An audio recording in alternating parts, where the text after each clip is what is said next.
Bonsoir à toutes et à tous, amis, camarades, compagnons. Je commencerai par vous dire ce soir à la fois Mayday, Mayday, c'est ce que dans l'aviation on dit lorsqu'il y a un risque de crash, et en même temps l'espoir d'un 1er mai, d'un beau 1er mai. Alors dans le monde, nous sommes à un changement d'époque, à une mutation des rapports de force, pour le meilleur ou pour le pire. L'oligarchie financière est comme un tigre blessé qui devient mangeur d'hommes. Dans toutes les histoires sur la chasse au tigre, on raconte cela et l'oligarchie est bel et bien un tigre. Face à la remise en cause de son ordre politique, financier, monétaire, face à la pyramide financière, à sa pyramide financière qui menace de s'effondrer, cette oligarchie est rentrée dans une phase de manipulation sociale exacerbée. Si vous voyez tous les médias occidentaux, ils disent la même chose en matière de politique étrangère. Donc vous voyez qu'il y a bien une source émettrice qui se propage avec différentes nuances, mais sur le fond la même chose. Et pas seulement les médias, le recours aux armes, le réarmement généralisé. Ça c'est pour le monde. Chez nous, un président est atteint de cécité politique. Il est incapable de comprendre le basculement du monde. Et il nous fait entrer dans une crise démocratique chez nous sans précédent depuis la fin de la guerre d'Algérie. Double crise, donc double menace, dans le monde comme chez nous, ou plutôt je dirais une crise de civilisation. Une crise de tout, comme il y a une bulle de tout dans le système financier qui menace de s'écrouler. Une crise de tout. La politique consiste à apporter une réponse à cette crise, qui ne peut être qu'une réponse de fond, et pas les jeux de partis qui voient leur intérêt avant celui du pays, ou de jeux de personnalité, ou de jeux qui consistent à décontenancer, à désorienter les gens, à nous désorienter. Dans le monde, cette réponse vraiment politique, eh bien, on la voit avec un nouveau Léviathan, celui de Wall Street, de la Cité de Londres, sous la protection du Pentagone américain et des services de renseignement, de ce qu'on appelle les Five Eyes, c'est-à-dire tous les pays de l'anglosphère globale, comme ils disent. Une OTAN aussi planétaire qui ne peut pas apporter de réponse. Ce Léviathan ne peut apporter de réponse que destructrice. Il conduirait, s'il continuait à opérer, inéluctablement à la guerre. En Europe comme dans le Pacifique. En Europe, cette guerre a déjà commencé, comme on l'a vu en Ukraine, lorsque l'extension de l'OTAN vers l'Est a continué et a créé les conditions où l'intervention de la Russie a été provoquée. Je ne veux pas dire qu'elle peut être excusée, mais elle a été provoquée. Une Europe qui, elle, se prétend ainsi avec une souveraineté et une autonomie stratégique que sous le parapluie américain, une telle Europe n'est crédible pour personne. Disons les choses clairement, une majorité du monde ne veut pas continuer à naviguer sur le Titanic financier occidental. Les pays membres des BRICS, Russie, Inde, Chine, Brésil et Afrique du Sud, représentent 3,26 milliards d'êtres humains, soit 41% de la population mondiale. Si on ajoute l'Indonésie, l'Iran, la Turquie et les pays associés ou candidats, on atteint près de 2/3 de la population mondiale. Leur produit intérieur brut, corrigé en termes de pouvoir d'achat, dépasse de loin celui des pays membres du G7, les États-Unis, la Grande-Bretagne, l'Italie, l'Allemagne, le Canada, la France et le Japon. Et les pays membres du G7 et de l'OTAN n'atteignent, eux, que 992 millions d'habitants, c'est-à-dire 5 fois moins que les pays des BRICS ou associés aux BRICS.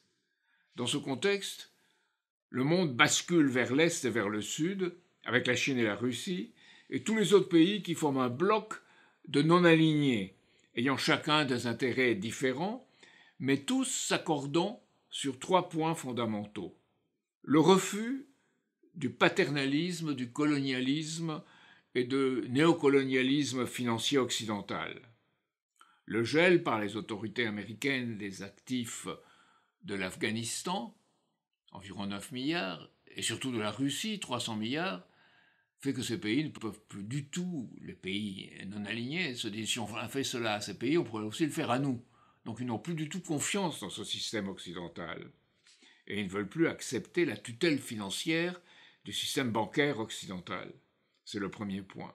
Le second, c'est la volonté de régler leurs échanges en devise nationale, de régler tous leurs échanges hors dollar en devise nationale ou en yuan éventuellement, comme vient le faire Total lui-même avec les Émirats, la firme Total avec les Émirats arabes unis et la Chine, pour la livraison de gaz naturel liquéfié, comme il y a des contrats de livraison de pétrole, l'Arabie saoudite avec la Chine en yuan, les accords entre la Chine et la Russie, etc. Ceci pour échapper au marché financier du dollar, au dollar financier. Le rejet, enfin, c'est le troisième point, de ce qu'ils perçoivent comme les mœurs des pays occidentaux, où ce qu'ils perçoivent comme un Far West financier, et qui est un Far West financier, est associé à la dégradation des mœurs, à la corruption. Et ce consensus de Washington, qu'ils contestent, pour eux est associé à une déréglementation des mœurs, à la corruption sous toutes ses formes. Il s'est donc constitué une majorité de pays, la majorité planétaire, que mentionne le ministre des Affaires étrangères russe Serge Lavrov, exigeant un ordre dans le monde, un ordre leur donnant une chance de se développer, car c'est là qu'ils veulent une chance de se développer. Ce monde multipolaire ne peut cependant pas être à terme une solution. On peut se réjouir de l'inquiétude qui règne dans le système occidental. Janet Yellen, secrétaire au Trésor américaine, qui dit « Les sanctions occidentales nuisent malheureusement au dollar, c'est l'effet boomerang ». Christine Lagarde, présidente de la Banque centrale européenne, beaucoup de pays évitent le système occidental de paiement à cause des sanctions financières que nous avons imposées à divers pays au cours de la dernière décade. Et enfin, le Fonds monétaire international reconnaît la crise mondiale, sa gravité, sauf en Chine et en Inde. Donc, il y a bien à la fois une prise de conscience, mais aussi, je dois dire que cette prise de conscience n'est pas suffisante. Ce monde multipolaire ne peut pas être à terme en soi une solution, bien qu'elle soit une étape nécessaire pour la sortie de l'ordre actuel. Serge Glaziev, l'homme qui en Russie conçoit, avec les pays de l'Union économique eurasienne, les pays des BRICS, les BRICS+, et l'Organisation de la coopération de Shanghai, cet homme organise ces pays pour échapper à un dollar surarmé, un dollar militarisé. C'est le soutien militaire du Pentagone et de l'OTAN au dollar. Les pays veulent en sortir dans un ordre qui est multilatéral aujourd'hui. Glaziev sait cependant qu'une nouvelle architecture de sécurité et de développement mondial, mutuel, est nécessaire et qu'il faut donner à chacun sa chance pour aboutir à une stabilité par le développement de tous. Car un système multilatéral séparant le monde en blocs conduirait à son tour inéluctablement à des affrontements, à une guerre. Notre Institut Schiller et nous-mêmes proposons donc une nouvelle architecture de sécurité et de développement mutuel, réalisant à un niveau supérieur, celui de la paix par le développement, ce qui paraîtrait impossible suivant le principe de non-contradiction. Einstein disait lui-même qu'on ne peut pas résoudre un problème dans les termes où il est posé, qu'il faut trouver quelque chose, un principe qui soit supérieur et qui permette de le résoudre. Bien, c'est la même chose aujourd'hui dans le monde entre les différents pays. Ils doivent s'associer pour une conception supérieure à la conception dans laquelle nous nous trouvons. Notre conférence internationale de l'Institut Schiller a vu des gens qui ont réclamé cela. Adolfo Pérez Esquivel, le grand humaniste argentin, est intervenu pour dire qu'il fallait enfin donner la voix aux sans-voix et qu'on passe à un ordre où on rejette tout système de domination et d'oppression des Américains, des jeunes qui représentent différentes forces là-bas, différentes opinions, différentes tendances, mais toutes associées à la paix. Des libertariens, une jeune femme, Macardo, qui est libertarienne, mais qui dit il faut lutter de toute façon contre l'ordre corporatiste qui s'est instauré aux États-Unis et dans le monde. Nick Brana, qui lui est du Parti du Peuple, du Parti de Patriotes, du peuple américain, qui représente une gauche, qui est tout à fait associée à cette volonté de paix. Et nos amis américains là-bas, Diane Serre et d'autres, que certains d'entre vous connaissent, sont aussi associés à cela. Donc il y a un mouvement qui apparaît à environ 200 associations pour la paix aux États-Unis. Ils sont loin d'être majoritaires, mais il y a un mouvement qui apparaît et qui est en train de se développer. Donc je mentionnais ces deux choses, et je pourrais mentionner beaucoup d'autres orateurs de notre conférence, qui se battaient pour comment réaliser un accord pour cette nouvelle architecture, qui se battaient, qui coopéraient, qui discutaient, qui débattaient. Une chose qui manque beaucoup en France aujourd'hui, le débat. Et le débat pour arriver à un ordre meilleur. Glaziev, lui, a reconnu tout ce qu'il doit à l'économiste et homme politique américain Lyndon LaRouche, son intervention pour le 100e anniversaire de sa naissance, de la naissance de Lyndon LaRouche, qui est maintenant décédé, mais c'est le 100e anniversaire de sa naissance. Il est intervenu dans une intervention en russe, mais bien entendu, qui est aussi disponible en français sur nos sites. Il est intervenu pour dire tout ce qu'il lui devait l'essentiel de sa compréhension de ce qu'était cette oligarchie qui opère dans le monde. Et Serge Glaziev pense que c'est aussi une architecture, disons, plus humaine, au bénéfice de tous, qui est devenue absolument indispensable. C'est ici que se trouve le point fondamental. Il y a coïncidence des intérêts entre les pays de nouvelles majorités globales ou majorités planétaires du monde et les peuples de nos pays occidentaux. Le défi pour nous, qui vivons en France, un pays occidental, membre de l'OTAN, est donc d'une part de nous battre pour la dissolution de l'OTAN et d'une Union européenne devenue son appendice, et d'autre part de dire leur fait aux dirigeants politiques qui, comme Emmanuel Macron, se soumettent à l'oligarchie financière, bien que parfois manifestant des réticences, mais sur l'ensemble soumis, et opérant contre leur propre peuple. Donc des gens comme Emmanuel Macron, leur dire non seulement leur fait, mais arrêter la soumission, arrêter de laisser bafouer la souveraineté de la France. Car il est de l'intérêt de toutes les nations du monde d'adhérer à une nouvelle architecture qui soit basée sur la sécurité et le développement mutuel.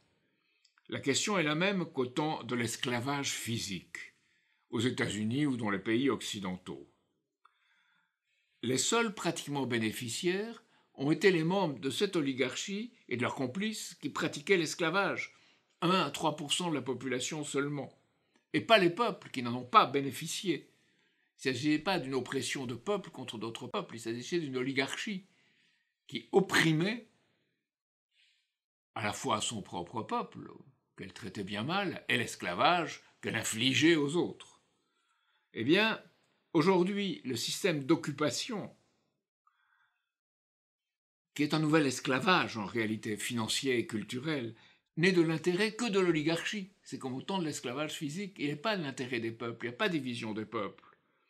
Nous ont libérés l'intérêt mutuel des peuples de nos pays occidentaux et de tous les peuples du monde qui se battent dans cette nouvelle majorité planétaire.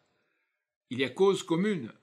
Même les Américains, même le peuple américain, même les nations américaines, a intérêt à se dédollariser, à sortir d'un dollar qui est devenu l'arme de l'oligarchie, pas d'une nation.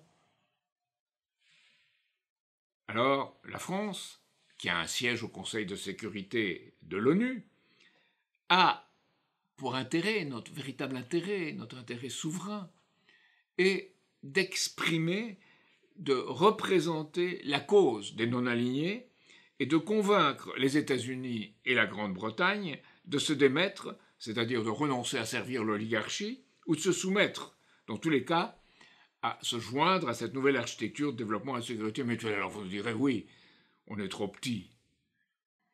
Qui va nous croire? Eh bien, s'il en a la volonté politique, et la volonté de rompre, et la volonté de ne plus se soumettre, ce que disait la Boétie devient vrai.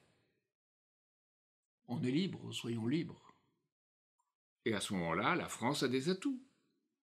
Ce qui nous manque, c'est une volonté politique pour être le catalyseur, le petit élément sur lequel la réaction chimique ne se produit pas, pour être le catalyseur de ce nouvel ordre plus juste.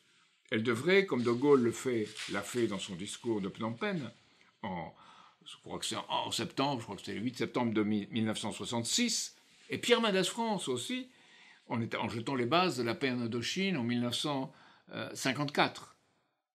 Donc, c'est la voix des non-alignés, c'est la France, a vocation à leur représenter, elle doit avoir la volonté d'être du côté de la liberté du monde, et donc de son développement. On se moque dans nos élites de ce qui pourrait être un titisme à la française, du nom du maréchal Tito, qui appartenait en particulier à ce groupe des non-alignés dans les années 50 et 60. Alors, on dit que ça serait impossible, c'est ridicule, quelle puissance, quelle force à la France pour être cela. Car nous avons besoin, nous dit-on, des États-Unis pour protéger l'Europe de la Chine et de la Russie. Mais c'est cette vision même géopolitique dans laquelle chacun cherche à rafler sa mise contre l'autre. C'est cette vision géopolitique qui est destructrice et qui conduit à la guerre, à cette économie de guerre dont Emmanuel Macron ne cesse de nous parler. Cette économie de guerre qui justifie une économie antisociale. Par-delà la géopolitique, qui est l'émanation d'une conception financière et monétaire, militaro-financière, il y a le développement mutuel, l'esprit est dans la lignée de Bandung de 1955 et du traité de Westphalie de paix entre les nations, fondé sur le principe de souveraineté, de non-ingérence dans les affaires de l'autre et de solution à l'avantage de l'autre, d'une harmonie d'intérêt avec lui. Unipolarité, multipolarité, devant un choix aussi binaire. C'est la troisième solution qui est la bonne. Et la troisième solution, qui est celle, comme le disait Einstein, qui est au-dessus et au-delà du choix binaire, c'est la sécurité et le développement mutuel, hors de vices géopolitiques et financiers. C'est fondé sur le travail humain créateur, l'accroissement de la capacité humaine d'accueil, et non la possession de biens et une rivalité ou une concurrence qui, toujours, revient à être faussée. La concurrence libre et non faussée, c'est une vue de l'esprit. Il faut avoir un dessein, et à partir de ce dessein, oui, à partir de ce plan, il peut y avoir une concurrence, mais il faut ce dessein et ce plan qui la surplombe, qui l'organise. Si elle devient en soi, c'est le Far West et c'est la loi du plus fort. Et c'est la loi du monde dans lequel on est plongé aujourd'hui, dans nos pays occidentaux. Revenons maintenant à la France. C'est la même façon dont nous devons résoudre le dilemme. La souveraineté, par l'avantage de tous, à l'intérieur de notre pays, le refus de toute vassalisation, le rejet de ce que le Conseil national de la résistance appelait les féodalismes financiers. Les 13 minutes d'Emmanuel Macron, lundi, n'auront été au regard de ce défi qu'un nouveau désastre. Des paroles gelées, comme aurait dit Rabelais, sans substance, accompagnant le blocage de tout débat, puisque les sachants d'en haut savent tout, et que la logique du système fonctionne et les sert. Alors, il est curieux de constater que ChatGPT a été interrogé par France Info pour savoir ce qu'elle aurait dit à la place d'Emmanuel Macron. Et on lui a mis des informations lui permettant de se prononcer. Et ChatGPT a fait un discours plus court que celui de Macron, plus condensé, disons plus présidentiel, mais avec exactement les mêmes sous-jacents, les mêmes éléments de langage. En effet, le gouvernement a pu utiliser le droit existant, le recours au 49.3, pour imposer légalement une réforme contre la volonté du peuple. Un conseil constitutionnel a approuvé la réforme et rejeté le recours à un référendum d'initiative partagée, qui n'est de fait pas un référendum, car sa conception même le rend pratiquement inutilisable. Mais même pas ça, on n'a même pas eu droit à ça. Ainsi, les issues menant à la volonté populaire sont bloquées par l'ordre légal existant. Le 49.3 a été utilisé, le président a promulgué et le Conseil constitutionnel a approuvé, contre l'avis des 3/4 des Français, mais c'est légal. C'est légal. Légal, mais pas légitime. C'est ici l'esprit des lois qui a été violé, exactement comme il l'est dans le monde dominé par l'oligarchie, chez nous comme dans le monde. Ce n'est pas légitime parce que la volonté du peuple a été bafouée au lieu d'être incarnée dans des actes positifs. Alors, ici comme dans le monde, la solution, c'est la coïncidence des opposés, l'esprit de la résistance et du Conseil national de la résistance. Expliquons-nous. 3 exemples sur cette nécessaire harmonie d'intérêts qui apparaissent à un certain niveau opposés, mais qui peuvent coïncider pour une cause juste. Premier exemple, la résistance. Et il ne faut pas dire la résistance, les résistances. Pendant la Seconde Guerre mondiale, multiplicité de mouvements anti-nazis, mais unis par le combat. Celui qui croit en Dieu et celui qui n'y croyait pas. Unis dans le combat, unis dans le programme du Conseil national de la résistance. Et surtout, mus par l'espérance que la capacité humaine à faire le bien l'emporterait, car le mal ne survient que lorsque le bien n'est pas fait. Deuxième exemple, la Station spatiale internationale. À son bord, des astronautes, des cosmonautes, des taïkonautes, on peut les appeler comme on veut, des pays et d'origines différentes. Ensemble, œuvrant ensemble. Pour eux, il y a obligation absolue de collaborer et de faire preuve de solidarité. Et tous y sont préparés à cette coïncidence des opposés d'origine et parfois d'idéologie. Et depuis 1983, ce sont eux, ces astronautes, qui se sont unis, même pas dans la guerre froide, dans une association internationale. Et là, il y a ce sens de ce bien commun, qui est précisément ce qui est nécessaire pour tous aujourd'hui. Puis troisième exemple, l'éducation.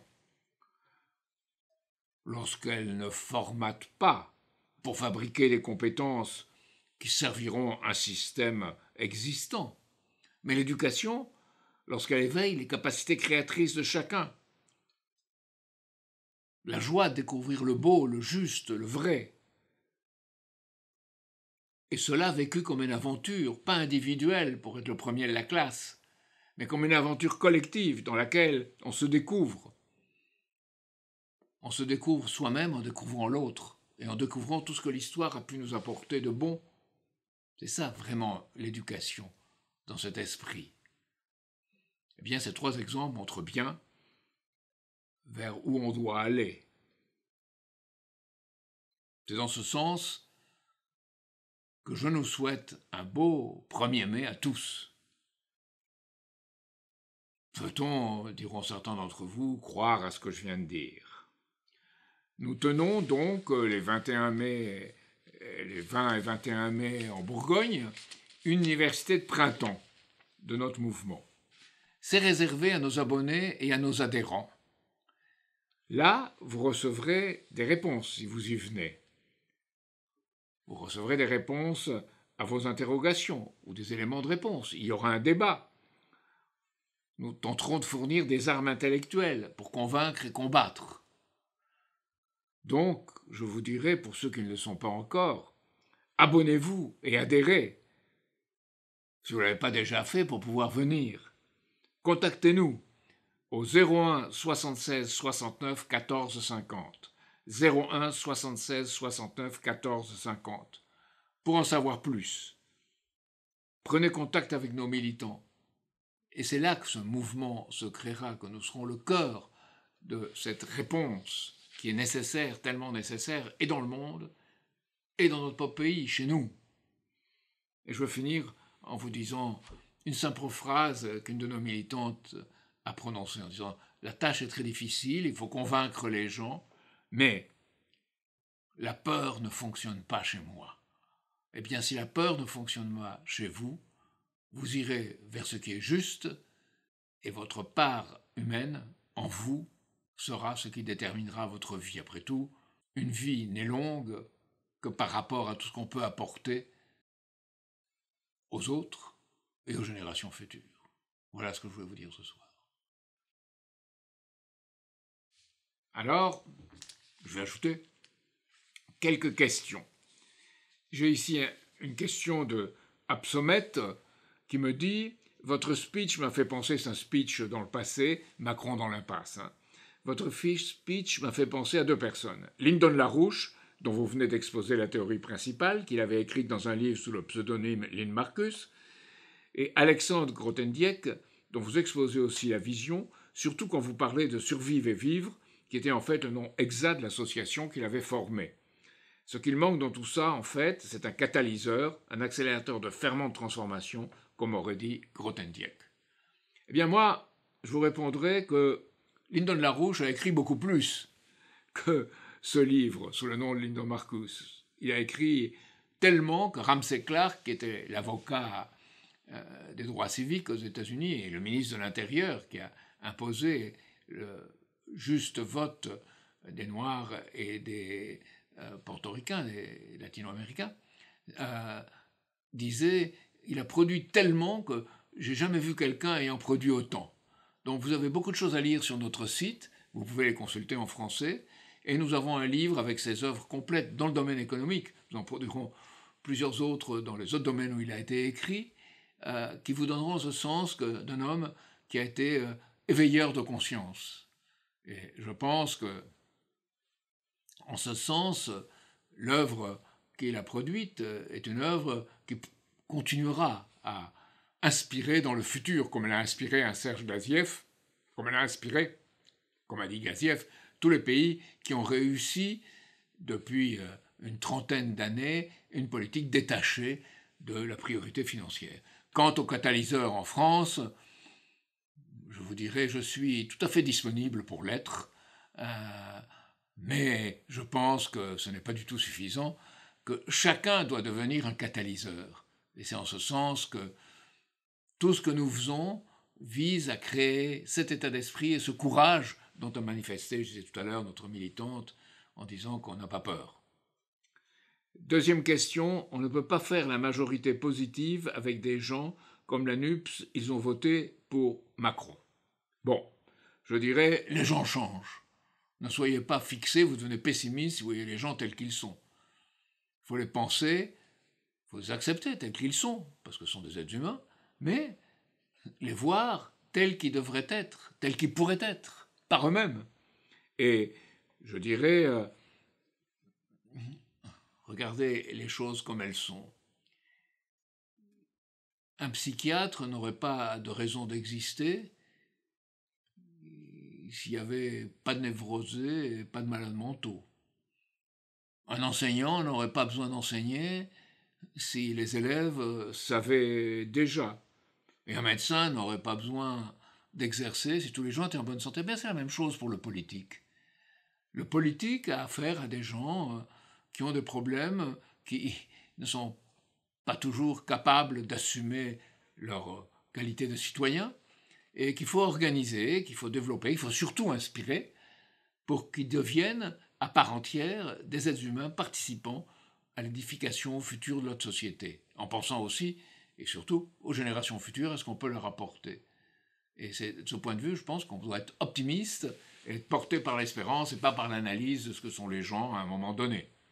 Donc, ayez confiance. Enfin, troisième question auquel je vais répondre ce soir, le problème avec les BRICS, c'est leurs principaux dirigeants qui sont des dictateurs, Chine et Russie. Ça pousse à se poser des questions.